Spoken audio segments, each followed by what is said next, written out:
ಒಳ್ಳೆಯ anti bacterial ಔಷಧಿಗಳು ನಮ್ಮ ಆಹಾರದಲ್ಲಿ ಇರಬೇಕು. ಸೊ ನಮಗೆ ಪದೇ ಪದೇ ಇನ್ಫೆಕ್ಷನ್ ಆಗ್ತಾ ಇದ್ರೆ ನೀವು ಈ 5 ಆಹಾರ ಪದಾರ್ಥಗಳು ನಿಮ್ಮ ಆಹಾರದಲ್ಲಿ ಸೇವಿಸೋದ್ರಿಂದಾಗಿ ಪದೇ ಪದೇ ಜ್ವರ ಬರುವಂಥದ್ದು, ಶೀತ ನೆಗಡಿ ಆಗುವಂಥದ್ದು, ಪದೇ ಪದೇ ಇನ್ಫೆಕ್ಷನ್ ಆಗೋದು ಕಡಿಮೆ ಆಗುತ್ತೆ. ಪ್ರತಿ ಸಲ ಆಂಟಿಬಯೋಟಿಕ್ ತೆಗೆದುಕೊಂಡ್ರೆ ಒಳ್ಳೆ ಬ್ಯಾಕ್ಟೀರಿಯಾಗಳೆಲ್ಲ ನಾಶ ಆಗ್ಬಿಡುತ್ತೆ.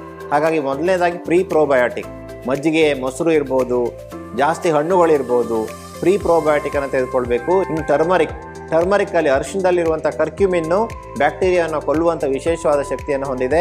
1 ಚಮಚ ಶುದ್ಧವಾದ ಅರಿಶಿನ ಪುಡಿಯನ್ನು ಹಾಲಲ್ಲಿ ಹಾಕಿ ಕುಡಿಯುವಂಥ ಅಭ್ಯಾಸ ನೀವು ಮಾಡಿಕೊಂಡ್ರೆ ಖಂಡಿತವಾಗಿ ನಿಮಗೆ ಅನುಕೂಲ ಆಗುತ್ತೆ. ಸೊ ಇನ್ನು ಅಲೋವೆರಾ ವೈಜ್ಞಾನಿಕವಾಗಿ ಸಾಬೀತಾಗಿದೆ ಸೂಕ್ಷ್ಮಾಣು ಜೀವಿಗಳನ್ನು, ಬೇಡದೇ ಇರುವಂತಹ ಸೂಕ್ಷ್ಮಾಣು ಜೀವಿಗಳನ್ನು ಕೊಲ್ಲುತ್ತೆ ಅಂತ ಹೇಳಿ. ಡೈಲಿ 1 ಚಮಚ ಅಲೋವೆರಾದ ಜೆಲ್ಲನ್ನು ತಿನ್ನೋದ್ರಿಂದಾಗಿ ಖಂಡಿತವಾಗಿ ಆಂಟಿಬ್ಯಾಕ್ಟೀರಿಯಲ್ ಇಫೆಕ್ಟ್ ಸಿಗುತ್ತೆ, ಬ್ಯಾಕ್ಟೀರಿಯಾವನ್ನು ಕೊಲ್ಲಿಕ್ಕೆ ಸಹಾಯ ಆಗುತ್ತೆ. ಇನ್ನು ಬೆಳ್ಳುಳ್ಳಿಯಲ್ಲಿರುವಂಥ